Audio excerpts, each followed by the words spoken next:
Ketika kita belajar hakikat, tidaklah darahku kecuali nama Allah, tulangku nama Allah, apalagi daging, semua sebutkan unsur itu, tapi kita tidak pernah menjadi Allah. Yang ada, jangankan wujud Allah, terbit bulan purnama bernama Rasulullah, maka semua nabi tidak terlihat. Kalau matahari terbit, bintang bisa dilihat gak? Hah? Gak bisa. Kalau Allah terbit dalam diri kita, masih ada nggak kita?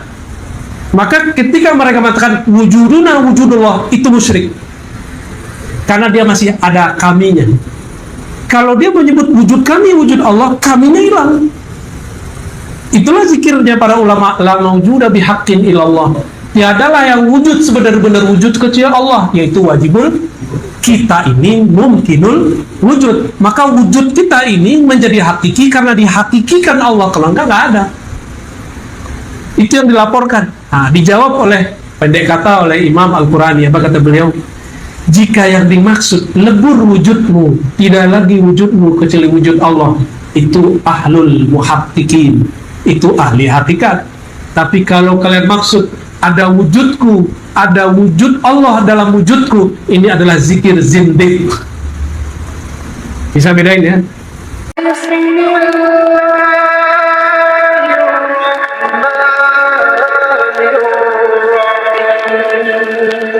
Sufiyah wa usulihim wa furu'ihim. Al-Fatihah. A'udzu billahi minasyaitonir rajim.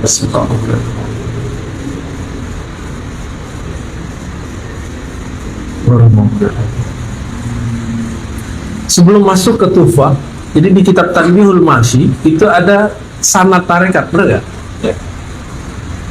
Bisa kalau bantu Buya buka siapa gurunya Syekh Ibrahim Al-Qurani atau Al-Qushashi di situ. Nanti ketahuan Syatariyah ini ada afiliasi nggak dengan thariqat lain. Karena di sanad yang saya dapat, Syatariyahnya ada gabungan dengan Khalwatiyah lewat Sidi Syekh Mustafa Al-Bakri. Beliau ini mursyid thariqah Khalwatiyah. Ada sanadnya di situ. Nah, boleh lihat. Langsung hafal Bu ya. Udah bacaan hariannya. Dimulai dari Al-Faqir Al-Hakir Syekh Abdul Rauf an Syekhin Al-Arif Billah Al-Kamil Mukammil Safiyuddin Ahmad bin Muhammad Al-Madani, bukan Madani, ini teksnya masih tulisnya Al-Madani, Al-Madani Al-Ansari Al-Syahir Bil-Qushashi an Sayyidina Abil Mawahib Abdullah Ahmad bin Ali Al-Qurashi Al-Abbas As-Sanawi. Berarti beliau jalurnya jalur Syatariyah murni kalau yang ini. Jadi dari Abdul Mawahib Abdullah Ahmad bin Ali, ya. Ahmad bin Ali. Pasti mungkin Abu Abdillah kalian. Kan nama beliau Ahmad bin Ali As-Sanawi. Nah, kalau di sini pakai sa. As-Sanawi. Jadi Al-Imam Al-Qushashi itu ahli hadis di Madinah, maka disebut Al-Madani. Beliau mempunyai 40 sanad thariqah lebih ya. Namun yang masyhur dikembangkan oleh Syekh Abdul Rauf Al-Jawi As-Singkili yang diturunkan kepada tuan guru besar kita, Tuan Syekh Burhanuddin diulahkan, itu Asy-Syatari. Tapi dalam salinan tertentu yang disebutkan bukan nama Syekh Asy-Syanawi, tapi Mustafa Al-Bakri kawannya. Maka bolehlah disebut Syatariyah itu dulu Khalwatiyah, Syatariyah Al-Khalwatiyah, jadi dua. Bolehnya itu boleh, karena seorang Imam Al-Qushashi memegang sanad 40 thariqat. Kalau di kitab hadis, nama Al-Qushashi di belakangnya An-Naqsyabandi. Berarti beliau punya juga tarekat An-Naqsyabandi. Di teks yang lain ditulis Al-Qadiri. Nah, cuma yang masyhur itu An-Naqsyabandi sama Al-Khalwati dan Syatari itu. Kok bisa? Ya wajar, dia kan seorang imam. Kalau imam bolehlah dia punya banyak metodologis dalam mengenal Allah. Tapi kalau orang awam cukup satu. Kalau dia seorang imam, kepalanya terlalu luas untuk cuma satu tarekat. Kolbunya terlalu lebar. Kalau cuma 2-3 tarekat, dia bisa banyak tarekat. Tarekat itu kan cuma metode. Metodologis itu bisa banyak, bisa satu, tidak. Ada orang yang tidak terbiasa dengan banyak cara, dia cukup dengan cara lama. Nah, ini Imam Al-Qushayri, ya, beliau keturunan Al-Ansar dan mendapatkan banyak jalur thariqah, terutama thariqah Asy-Syatariyah. Kalau saya menyebut Syatariyah itu tarikat yang mengantar kepada kaidah-kaidah hakikat, kalau Naqsyabandi itu tarekat yang mengajarkan riyadhah dan mujahadat. Makanya orang Naqsyabandi ada suluk 40 hari, itu rajin-rajin. Kalau di Syatariyah ada sembahyang sampai 10. Itu beda, walaupun bentuknya mirip. Satu pakai khalwat khiba, satu tidak pakai khiba, ya. Apa perbedaan lainnya? Di Syatari banyak mengaji, di Naqsyabandi banyak berzikir. Itu tidak boleh direndahkan salah satunya. Dua-duanya punya kelebihan. Punya kelebihan, Pak, dua-duanya. Kalau orang ahli zikir nggak ngaji, tidak bisa mengibaratkan apa yang dia rasakan. Kalau Syatariyah belum terasa sudah bisa diungkapkan. Kadang-kadang begitu. Maka mereka seharusnya saling tukar ilmu. Harusnya ada majelis mereka bertemu, bukan saling rendah merendahkan. Begitulah yang kita terima dari masyayikh kita dari masa ke masa. Mereka saling bertemu, saling berbagi, ya. Ini sekedar refleksi mengenai sanad thariqah, ya. Berarti yang masyhur, yang ditahqiq, diteliti oleh guru saya, Prof. Oman Fatur Rahman, itu orang Cirebon. Cirebon ini dapat Syatariyah juga, tapi dari jalur Syekh Abdul Muhi Pemijahan. Ada satu lagi namanya, siapa namanya? Syekh Alam siapa gitu, saya lupa, ya. Itu juga sama. Jadi ada beberapa jalur Syatariyah di negeri kita, minimal 3 itu. Tapi yang masyhur sekarang cuma Ulakan, Pak. Yang Syekh Abdul Muhi, saya belum ketemu lagi nih penjawab penerusnya.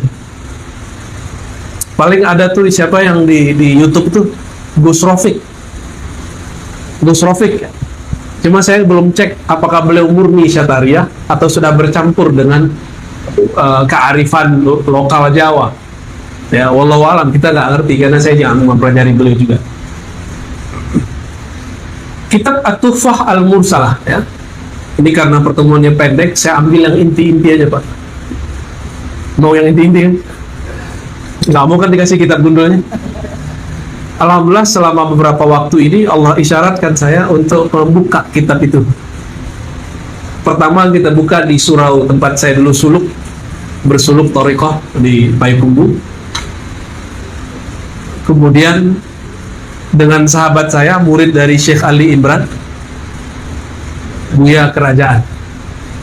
Beliau ternyata pelanjut Syekh Ali Imran, ya, khalifah beliau, ya. Dan ini termasuk sanadnya kuat, silsilah ilmunya kuat, zahirnya bagus, batinnya bening, ya. Cuma kalau nanti ada kalam-kalam dari seberang itu saya nggak ada urusan, itu urusan bapak saudara lah, ya. Oh, Syatarinya dia nggak sahih, itu urusan bapak itu, ya. Sahih nggak sahih urusannya apa, ya? Urusannya apa? Emang kita bisa menakar isi kalbu orang, ya? Ini kadang-kadang orang sering ngomong, itu nggak sahih, yang benar di sini. Itu namanya iklan kecap. Kalau iklan kecap pasti yang dari kita yang paling bagus. Tapi dengan Buya dan kawan-kawan mengundang saya, itu tanda kalau hati sudah terbuka, ya. Alhamdulillahirabbil alamin. At-Tuhfah Al-Mursalah secara harfiah berarti hadiah yang dikirimkan untuk baginda Nabi Sallallahu Alaihi Wasallam. Judul lengkapnya At-Tuhfah Al-Mursalah ila ruhin Nabi sallallahu alaihi wasallam. Beliau memulai dengan kalam tentang al-wujud. Al-wujud, ini biar gampang langsung kita kasih ilustrasi. Ya, Bapak nggak usah baca kitab gundulnya. Gundulnya cukup kepala saya gundul.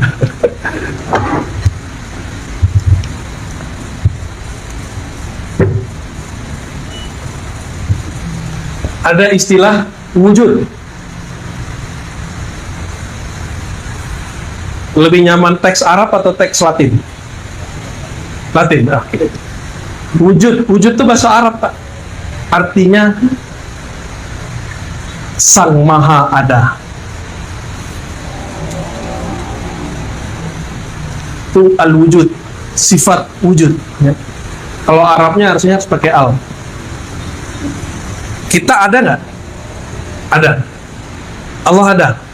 Apa beda kita dan Allah ada?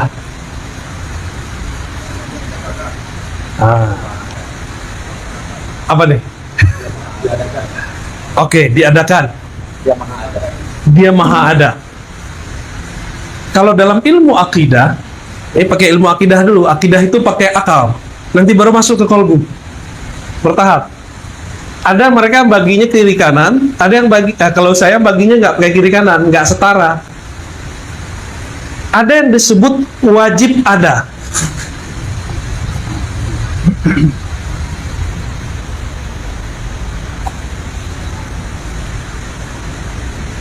Wajib ada. Wajib ada itu apa?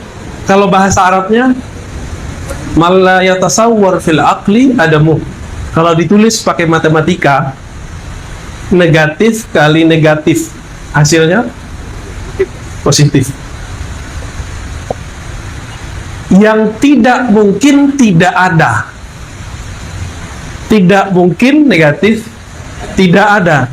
Berarti wajib, itu disebut wajibul wujud. Siapa yang wajib, yang mesti ada dan tidak mungkin tidak ada? Ntar dulu kita sebut al-wujud ini. Ya. Ini nama Allah belum muncul, Pak, belum muncul. Nama Allah itu nanti. Itu kan Allah memperkenalkan dirinya ke Nabi Musa, menyebut dirinya Anallah, akulah Allah. Berarti penamaan Allah itu belakangan. Walaupun nama itu sudah ada dalam al-wujud. Ya. Saya sering contohkan ayam, masih ingat nggak ayam? Ayam sama telur. Gimana caranya? Ini udah sering kita ulang nih biar gampang. Ayam dari telur. Tapi telur dari ayam ya. Ini namanya daur. Daur itu putar. Itu daur. Kece orang awak debat kusir. Putar-putar di situ aja. Ayam dari telur, telur dari ayam. Kece orang, ayam itu menetas dari telur. Berarti ayam dari kece orang setengah. Telur itu dari ayam. Terus mana yang benar? Dua-duanya benar. Cuma bisa jadi ayam yang ini dari telur, telur yang ini dari ayam. Bisa jadi. Maka harus ada yang bukan ayam, yang bukan telur, dan dia lebih dulu ada dari alam ayam dan telur. Dia bisa menciptakan ayam plus juga telur. Nah, berarti kita keluar dari debat ini. Kita sebut dengan wajib. Nah, ini dia. Jadi harus ada yang ketiga, X.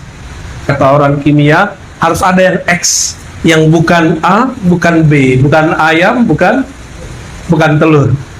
Dia bisa menciptakan ayam dan bisa menciptakan telur. Berarti wujud ayam dan telur ini bisa jadi duluan ayam, bisa jadi duluan telur.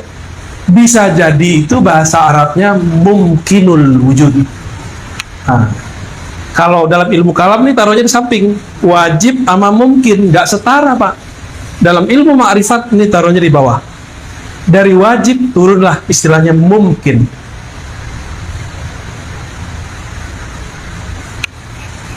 Ada tisu? Ada penghapus.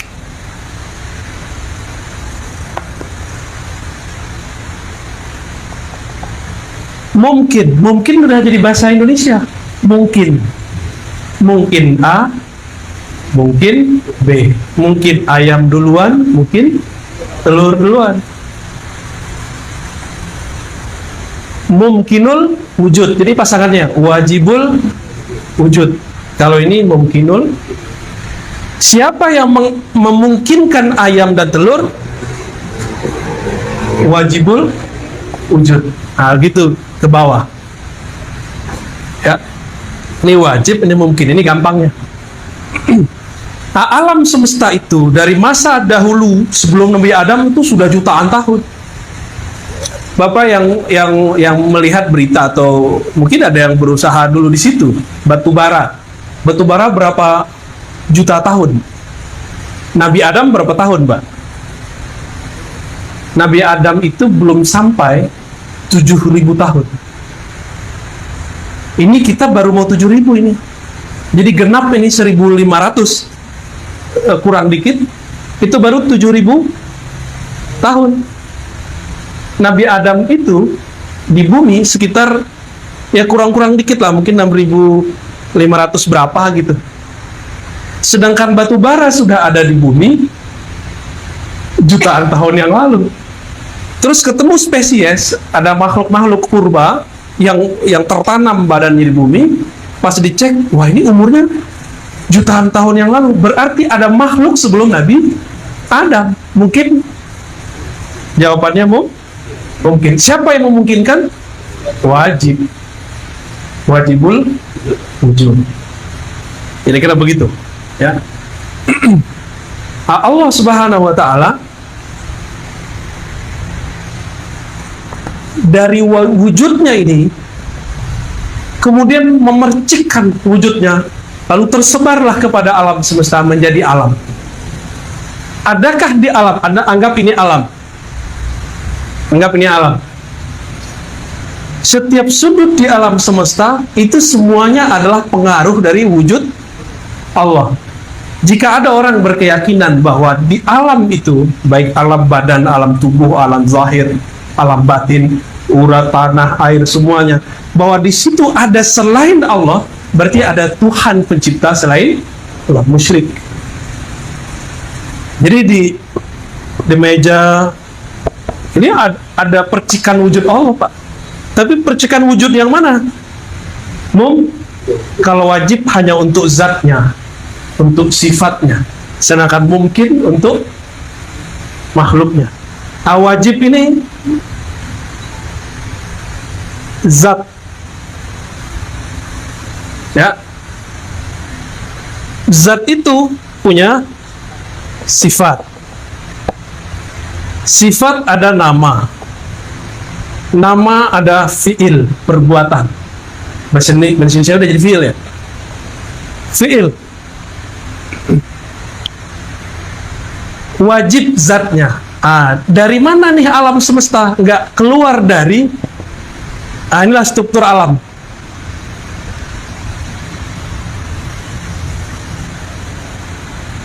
Jadi dengan sifat, nama, dan fiil itu ada alam. Maka kalau buka kitab-kitab lama, itu ulama kita supaya merasakan Allah itu ada, mereka kemudian menghubungkan 4 anasir di tubuh.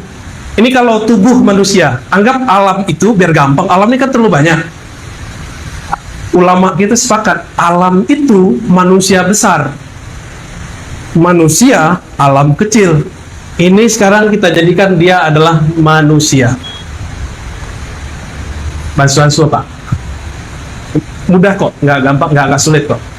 Manusia di dalam dirinya ada 4 unsur. Udah kebayang sama Buya nih. 1 air, ya nggak? Terus lawan air, di sini nih lawannya api. Di sini ada udara, kayak Avatar ya. Sini tanah. Mau sampai ke alam mana dicari, alam yang zahir ya, itu nggak lebih dari 4 ini, Pak. Mau Bapak buka tuh Jupiter, sama. Apalagi planet apapun yang ada di alam semesta itu nggak keluar dari air, udara, api, tanah. Nah, ulama kita dulu menyebutkan air itu kaitannya dengan nama apa, udara nama apa. Itu nggak kaku dan nggak baku. Jadi beberapa ulama menyebutkan air itu nama Allah Hayat. Bisa jadi karena ada ayatnya, kami ciptakan dari air segala sesuatu menjadi hidup. Tapi ada ulama lain menganggap air bukan sifatul hayat. Berarti itu perbedaan ulama memandang. Maka beberapa buku-buku syatari yang dijual di Makom, ada kan? Itu kok buku dijual-jual sembarangan itu, Pak? Ya, takut salah paham ntar. Harus ulamanya yang menjelaskan. Yang dijual-jual begitu itu kita ma'rifat. Kok diobral? Ya, cincin bagus diobral atau di toko spesial? Cincin bagus, Pak. Iya. Dijaga di dalam atau dijual di emperan? Di dalam. Itu ilmu rahasia, kasih tahu Pak, mau orang sana Pak. Saya gregetan ngeliat itu. Ini kitab luar biasa ini. Kita pengajian diri, pengajian syatariah. Kok dijual-jual, itu fotokopiannya jelek lah ya. Nggak ridho, kita nggak ridho ya. Maka mohon maaf, saya kalau masuk sana ziarah saya nggak nyaman Pak sekarang. Ini mohon maaf kepada teman-teman syatariah ya. Saya cinta dengan Syekh Burhanuddin. Tapi kok begitu cara menghormati Syekh Burhanuddinnya, kalau gak hormat gitu. Kitab-kitabnya dijual sembarangan. Ya. Akhirnya kesan-kesannya sudah, kalau kesana tuh begini kan, ya itu ujian bagi kita yang ziarah. Cuma jangan gitu-gitu amat lah, diatur lah itu. Ya. Tapi ya kayaknya aneh ngomong ini dimarahin orang juga kita. Enggak, ini kita sebagai pencinta ulama-ulama thariqah, terutama Syekh Burhanuddin. Ya. Kalau enggak kita yang negur, siapa lagi Pak? Mau ditegur sama Wahabi. Kalau Wahabi langsung syirik kata dia. Orang bagi kita ziarah begitu nggak mau syirik, cuma caranya bikin nggak nyaman. Nggak nyaman, saya nggak nyaman ziarah di situ. Maka saya cuma berapa 2 atau 3 kali di situ, udah nggak nyaman ke sono. Ya, kita ziarah lewat dari mobil aja. Assalamualaikum Tuan Syekh Burhanuddin, udah gitu aja Pak, Al-Fatihah, berangkat ya. Cuma mulai dari jauh aja udah. Baik. Inilah inti pengajian daripada syatariah. Cuma sayangnya ada yang salah paham. Maka muncullah kitab Tanbihul Masyi. Ya. Ini nih disebut, ini hayatnya Allah, ini apanya Allah, ini sifatnya apa gitu ya. Jadi di tubuh kita ini semuanya ada nama Allah. Emang nggak usah jauh-jauh, di air ini ada nama Allah kok. Kalau tidak ada nama Allah di alam semesta, maka alamnya hancur. Pohon kalau sudah mati, berarti dia sudah berhenti menyebut nama Allah. Hewan kalau mati, berarti dia berhenti menyebut nama Allah. Itu bedanya sama kita. Kita nggak nyebut nama Allah secara kesadaran. Cuma darah yang ngalir itu, Pak, dia nyebut nama Allah itu. Sayangnya kita nggak paham. Namun zikirnya bukan zikir ikhtiari. Jadi zikir itu ada 2. Ada zikir ikhtiari, ya, zikir. Ada yang disebut ikhtiari. Ikhtiari itu kesadaran sendiri.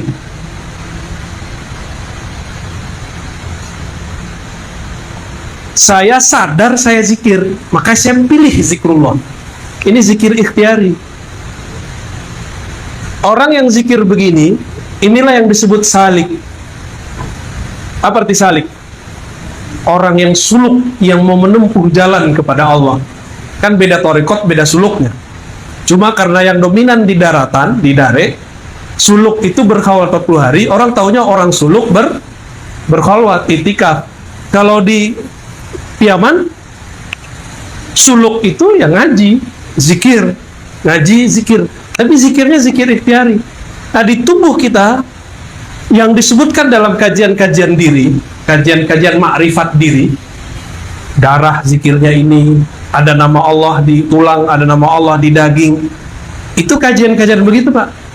Itu namanya zikir tubuh ittirari, ya. Ittirari pakai do. Do itu nulis ininya apa? Ini ya? DH.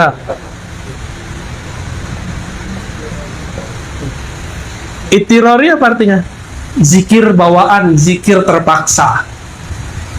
Tubuh ini tetap menyebut nama Allah. Makanya dia sama kayak air, kayak tumbuhan, kayak pohon. Sama. Kalau enggak, dia mati, Pak. Jadi jantung kita kalau berhenti zikir itirori, mati. Di kapan orang mati? Dalam ilmu zikir, itu kalau dia berhenti zikir. Tapi kalau zikir ikhtiari, ini yang disebut mati sebelum mati. Ini yang disebut mati sebelum mati. Nah, zikir itirori itulah puncak dari kajian diri, kajian tufah al-mursalah. Nanti kalau sampai ke sana, alhamdulillah. Kalau enggak, kita gantung. Zikir yang tidak berhuruf, tidak bersuara, tidak berkata-kata, hanya makna semata-mata. Tapi di beberapa kajian Syatari ada yang ketinggalan nomor pertamanya tentang zikir. Ternyata zikir itu ada pintunya di depan sini, di ujung kitab. Apa pintunya di depan sini? Kata pengarang Tuhfah, kalau engkau ingin wusul kepada Allah, nah ini di ujung kitab nih Pak, udah ujung kitab nih. Sebenarnya kalau sampai di sini udah selesai kajiannya. Pintunya adalah ittiba. Apa arti ittiba? Mengikut kepada sunnahku, zahir ataupun batin. Tidak hanya zahir, tapi juga batin. Batin itu yang mahal. Ini pintunya. Pintu keduanya baru zikrullah. Zikir yang mana? Zikir ikhtiari. Bagaimana zikir ikhtiari? Zikir ikhtiari ini macam-macam. Nah, yang paling puncak, zikir yang tidak lagi menyebut. Dia sudah sampai tataran mengingat. Dari mengingat diangkat lagi oleh Allah kepada muraqabah, merasa dilihat. Diangkat lagi, Allah yang angkat Pak, kepada maqam ihsan. Nanti panjang di situ tentu. Sekarang kita balik lagi nih. Supaya sampai ke zikir itu harus paham ma'rifatun nafs ini, bahwa di tubuh kita mengalir nama dan sifat Allah Subhanahu wa ta'ala. Di tengah perjalanan tarekat Syatariah berkembang di negeri ini, maka muncullah kemudian kelompok-kelompok yang mengatakan apa? Kalau tubuh kita ini, batang diri ini, ada nama Allah di dalam, berarti wujud kita, itu dia. Wujud kita, wujud Allah sama nggak? Pasti mereka bilang nggak sama. Tapi mereka terjebak di kalam apa ini? Dua hal yang beda nih Pak. Di tengah perjalanan kajian makrifat, karena makrifat itu ada yang hakul makrifah, ada yang makrifat biasa, itu disebut hakikat. Kita sering dengar ya istilah syariat, tarekat, hakikat, makrifat. Apa beda hakikat sama makrifat Pak? Sering dengar kan? Dia barangnya sama tapi beda. Ibarat gunung tuh begini. Nah, ini syariat bagian bawah. Ada puncak nggak kalau nggak ada kakinya? Ada puncak nggak ada lerengnya? Ada puncak nggak kalau nggak ada punggung? Nggak ada bahunya? Nggak ada. Ma'rifat itu adalah al-haqa'iq al-kulliyah, bahasa Arabnya. Apa arti al-haqa'iq al-kulliyah? Gabungan semua hakikat atau puncaknya. Itu disebut ma'rifat. Jadi ma'rifat itu adalah gabungan hakikat. Hakikat ini lagi tercerai-berai. Sampai di sini syaitan, Azazil, iblis pun ikut serta. Dulu yang ngajar di surga itu kan salah satunya iblis. Dia ngajar hakikat tapi belum sampai ke ma'rifat. Hakikat itu inilah kajian sifat, nama dan fiil. Kalau tarikat zikir, wirid, nah itu tarikat. Kalau syariat amal zahir, amal. Nah, kalau hakikat apa? Tadi apa di sini? Tauhid. Nih, tauhid. Kalau di ma'rifat itu tauhid. Nih, Pak. Semoga antum kejebak.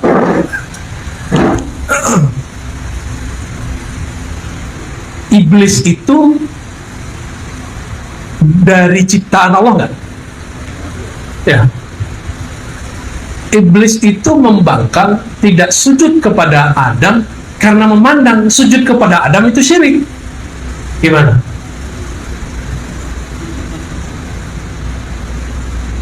Gimana?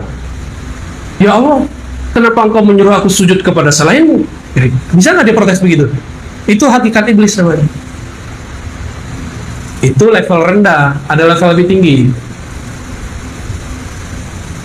Ya Allah, aku ini bersifat begini kan engkau juga yang menciptakan. Oh. Tuh dia nyalain siapa tuh? Ya. Karena aku ini ciptaan engkau, kegelapan sifatku adalah bagian dari bayang-bayang engkau. Ini kata siapa? Iblis. Bener gak?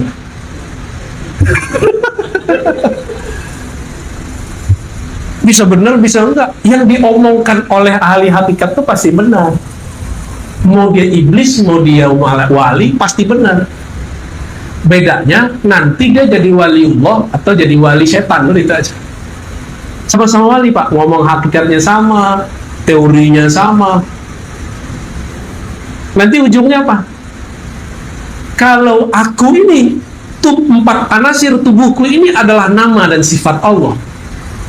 Qalbuku adalah asma Allah, ruhku adalah zat Allah. Oh, gawat itu, Pak. Berarti aku ini Allah dong. Begitu mereka terjebak. Maka berbicaralah salah seorang mereka dulu. Sampailah kabar itu ke Madinah, dibawa oleh Syekh Abdul Rauf. Dilaporkan kepada imam, murid dari Imam Kusyasi. Imam Kusyasi sudah wafat. Muridnya, khalifahnya namanya Imam Al-Qurani, Ibrahim Al-Qurani. Itu ahli hadis juga, Pak. Apa laporan yang sampai ke beliau? Ditulis di Tanbihul Masyi. Wujuduna wujudullah. Wujud kami ini wujud. Kenapa? Nah, ini akibat ngaji diri nggak pakai guru. Dibaca di lembaran teks. Darah itu, air di tubuh adalah sifat hayat. Wah, begitu, Pak. Tulang itu sifat nama qayyum. Macam-macam teorinya, kulit apa, daging apa, udah sampai begitu. Berarti tiada dalam diriku kecuali hanya Allah. Kalau begitu, wujudi wujuduhu, wujudku wujud Allah. Ini zikirnya mereka. Maka mereka gantilah satu zikir yang tadinya itu zikir yang benar menjadi zikir yang menyesatkan. Bahasa Melayunya, zat aku, zat Allah. Nah, itu zikir mereka tuh. Sifat aku, sifat Allah. Asmaku, asma Allah. Asma itu nama. Fiilku, perbuatanku, perbuatan Allah. Sampai di negeri Jawa, Cirebon diganti ingsun. Sifat aku, sifat ingsun. Ya, sama aja kan? Saya udah ketemu, Pak, dua orang yang zikir begitu, matinya mati suul khotimah. Dua-duanya meninggal di WC dan kepalanya diambil oleh malaikat maut, dibentur itu, Pak. Pum! Hancur kepalanya, berdarah. Dua orang udah. Dan dua-duanya saya udah kabarkan dari masih remaja.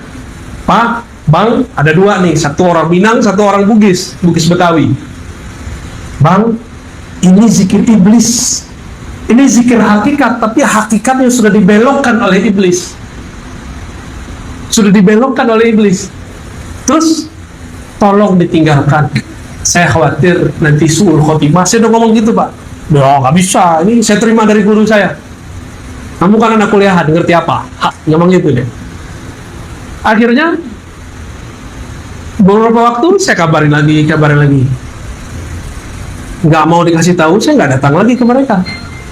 Dengar kabar sudah meninggal di WC, Pak, kepalanya dibenturkan oleh malaikat maut, Pak. Nggak ditunggu dulu, padahal dia keluar dari WC, WC-nya surau, WC-nya masjid. Nggak ditunggu keluar, Pak. Nggak ditunggu keluar. Yang boleh ngomong zat aku, zat Allah siapa? Hanya Allah, karena kata zat itu ana. Yang boleh ngomong ana itu cuma Allah. Dia sudah ambil tuh haknya. Masih ingat nggak dosanya iblis? Sebelum dengan Adam itu iblis sudah punya dosa. Maka kalau kita baca teks Arabnya, iblis itu punya dosa. Antum ada yang mau khidmah? Hapusin. Ada dosanya iblis, hapus semuanya, boleh. Aba wastakbara wa kana minal kafirin. Iblis itu aba. Apa arti aba? Enggan, malas-malasan, malas, disuruh-suruh dia malas. Yang kedua, ini yang paling berat, wastakbara. Dia merasa dirinya kibir, besar. Ini mohon maaf nih Pak, ini Bapak Ibu, nih Bapak nih, gak ada ibunya, datang ke sini berarti sudah menekan kibernya. Berarti insya Allah selamat lah dari sifat iblis ya. Tapi terbersit sedikit saja, saya lebih ngerti kok, udah Pak, kena iblisnya. Sama, saya kalau ngomong begitu juga sama. Itulah rahasianya Pak Direktur. Saya kenapa kalau mau ngajar itu saya diam dulu, itu menolkan diri. Lalu saya bacalah nama Allah Ahad. Allah Ahad, hanya Allah lah yang Ahad. Kemudian Ahmad. Tapi yang berikutnya rahasia. Nggak boleh semua kita sebut, ntar jadi rame lagi. Apa sifat iblis? Aba wastakbara.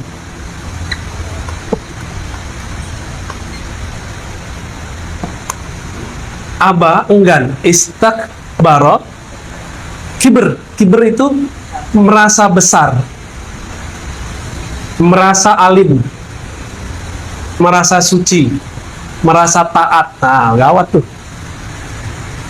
Dulu iblis ketika Banul Jan, jadi sebelum di bumi, sebelum ada manusia, ini bumi nih, anggaplah ini bumi. Di bumi ini sudah ada makhluk-makhluk sebelum jin, itu yang disebut makhluk purba. Setelah habis makhluk purba, Allah ciptakan satu klan namanya Banul Jan. Nah, inilah bapak moyangnya iblis. Banu, anak keturunan Jan.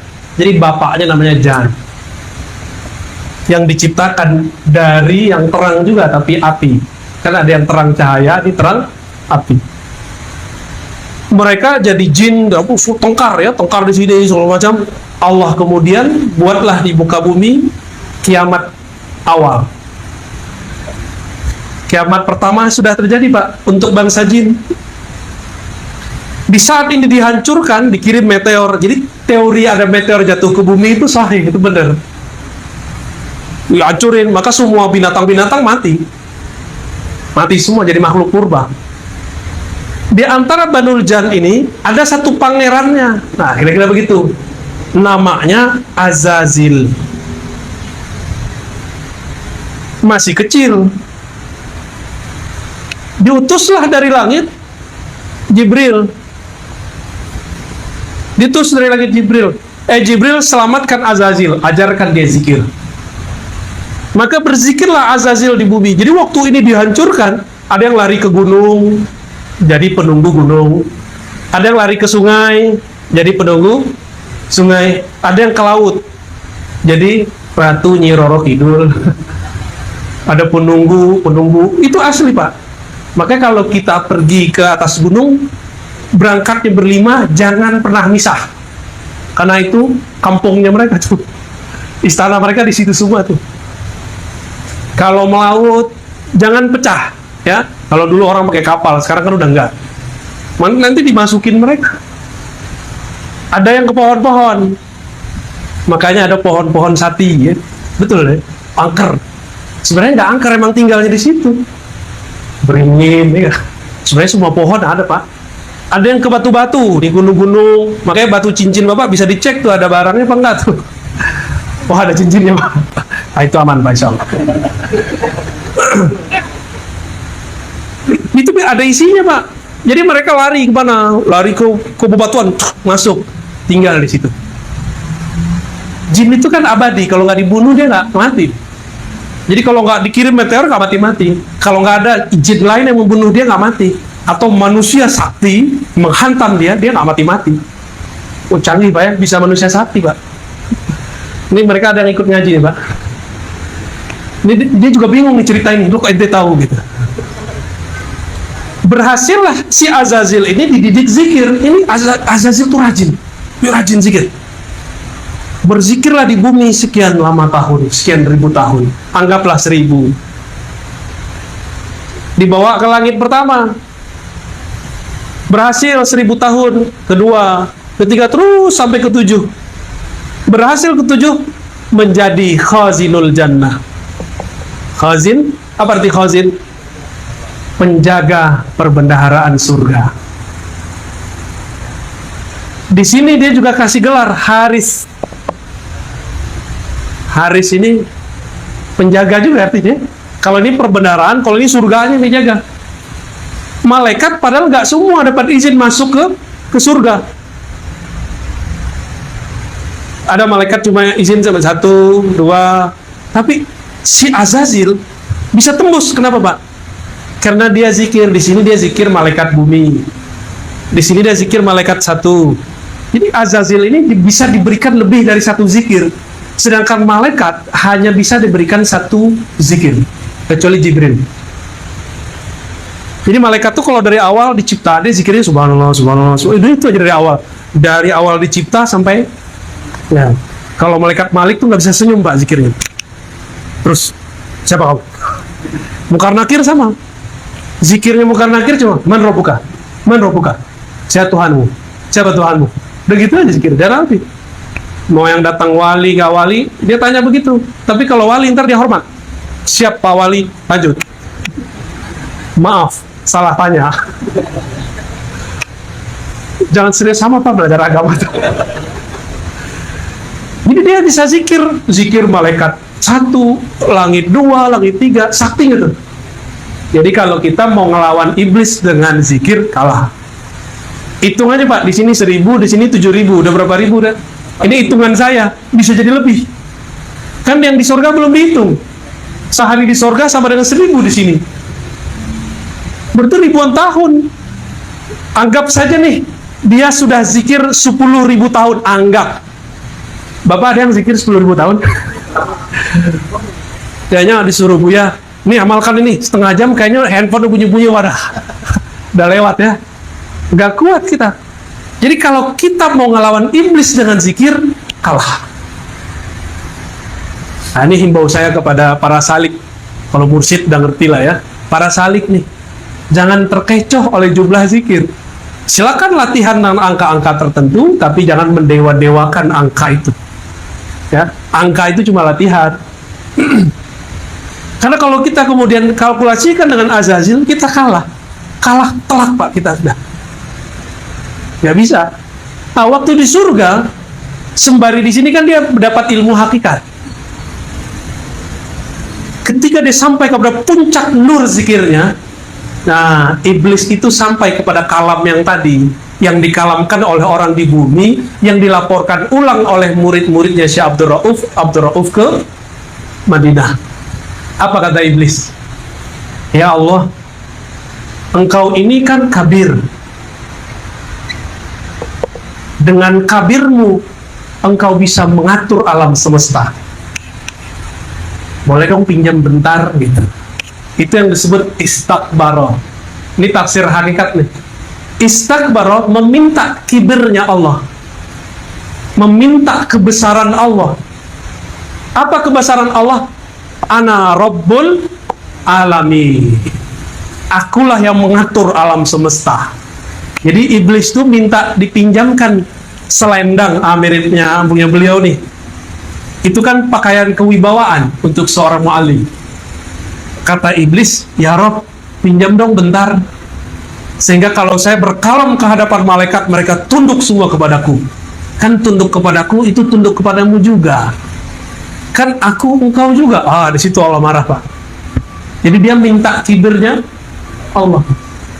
Maka ayatnya menyebutkan dengan lafaz pasten, madhi, aba wastakbara. Dia telah sombong sebelumnya. Pernah minta kesombongannya Allah. Yang boleh sombong kan cuma Allah. Allah itu maha sombong, itu Al-Kabir, Pak. Ini kalau terjemahan saya, ini agak beda sama terjemahan Kementerian Agama nih. Saya menerjemahnya yang maha sombong, Allah. Wah, udah ada alarm nih. Baik. Jadi Bapak Saudara yang rekan Allah, ketika kita belajar hakikat, tidaklah darahku kecuali nama Allah, tulangku nama Allah, apalagi daging, semua sebutkan unsur itu, tapi kita tidak pernah menjadi Allah. Yang ada, jangankan wujud Allah, terbit bulan purnama bernama Rasulullah, maka semua nabi tidak terlihat. Kalau matahari terbit, bintang bisa dilihat gak? Gak bisa. Kalau Allah terbit dalam diri kita, masih ada nggak kita? Maka ketika mereka mengatakan wujuduna wujudullah, itu musyrik. Karena dia masih ada kaminya. Kalau dia menyebut wujud kami, wujud Allah, kaminya hilang. Itulah zikirnya para ulama, la mawjuda bihaqqin illallah. Tiadalah yang wujud sebenar-benar wujud kecuali Allah, yaitu wajibul. Kita ini mungkinul wujud. Maka wujud kita ini menjadi hakiki karena dihakikikan Allah. Kalau enggak ada. Itu yang dilaporkan. Nah, dijawab oleh, pendek kata, oleh Imam Al-Qurani. Apa kata beliau? Jika yang dimaksud lebur wujudmu, tidak lagi wujudmu kecuali wujud Allah, itu ahlul muhaqqiqin, itu ahli hakikat. Tapi kalau kalian maksud ada wujudku, ada wujud Allah dalam wujudku, ini adalah zikir zindik. Bisa bedain ya? Karena sembahyang naik turun, tenalahlah di badan awak. Ada kan yang ngomong begitu? Itu zindik, Pak. Itu iblis yang ngomong tuh lewat dia. Wah, ini ilmu hakikat. Coba aja cek, gampang marah nggak orangnya?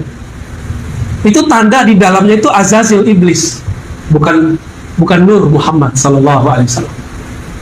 Ya. Jadi bagaimana caranya memahami kitab Tuhfah Mursalah? Saya kasih 3 kalimat aja. 1. Tiadalah wujud di alam semesta melainkan itu percikan dari wujud Allah yang maha wajibul wujud.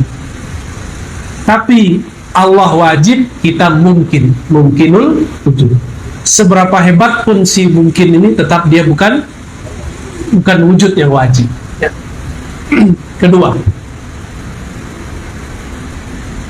bagaimana cara merasakan kehadiran, kesadaran mutlak? Jalannya, kata Imam Al-Burhanpuri, pengarang At-Tuhfah Al-Mursalah, cuma 2. Tadi ittiba, mengikuti Nabi, membuang iri dengki, penyakit dalam kolbu. Secara zahir mengikuti sunnahnya Nabi, ajarannya Nabi. Nabi setinggi itu ma'rifatnya, dengan sendal-sendalnya dibawa ke aras, bertemu hadirat Allah berkalam-kalam. Para Allah tidak perlu tempat, tapi ini menunjukkan makom beliau, makomnya harus sampai di aras. Nabi itu kalau mau ketemu Allah nggak perlu ke aras, karena dia sudah tahu klik-kliknya. Ketemu Allah bisa kapan aja, Nabi Muhammad. Tapi menunjukkan kemuliaan jasad beliau, dengan sendalnya Pak dibawa sampai ke aras. Nabi Musa hanya melihat percikan cahaya langsung pingsan. Kebayang makomnya Nabi Muhammad kita. Nabi Muhammad masih tahan. Kita kan mengira kalau ketemu Allah itu ketemu, enggak, itu Nabi sujud di aras. Berarti aras itu adalah masjid yang paling besar di alam semesta, tempat sujudnya Nabi Muhammad sallallahu alaihi wasallam. Jadi setinggi-tinggi ma'rifat itu, sunnah atau ajaran yang zahir Nabi sembahyang itu haknya badan. Coba Bapak lihat sujud itu kalau ditulis kepalanya mim, badannya ha, ya, panggulnya mim, kemudian kakinya dal, benar nggak? Selama kalau kita mau ikut Nabi Muhammad, sayang ke badan, sujudlah kepada Allah. Walaupun kaji kita lah tinggi mana, ya. Lah sampai ngaji zat aku, zat Allah, itu nggak benar itu. Ya. Jangan sampai ada kalam zat aku, zat Allah. Tiadalah zat aku dalam zat Allah, itu yang benar. Tiadalah sifat aku dalam sifat Allah, itu yang sahih. Tiadalah fi'il aku, perbuatan aku dalam fi'il Allah. Tiadalah nama aku dalam nama Allah. Baru disebut usul ilallah. Diingat setiap nafas naik turun. Diingat bukan nafas naiknya, tapi bahwa diri ini percikan dari wujudnya. Kun, dia berkata, kun, apa arti kun? Kamal nurullah, kesempurnaan cahaya Allah. Tapi kalau berubah menjadi yang tadi, kamal nar, iblis. Kun juga, kaf, kamal, kesempurnaan. Nun bisa jadi nur, nun bisa menjadi nar. Kita pilih ma'rifat nuriyah atau ma'rifat nariyah. Sama-sama terang, satu dengan cahaya Allah, satu dengan bayang-bayang iblis. Wassalamualaikum warahmatullahi wabarakatuh.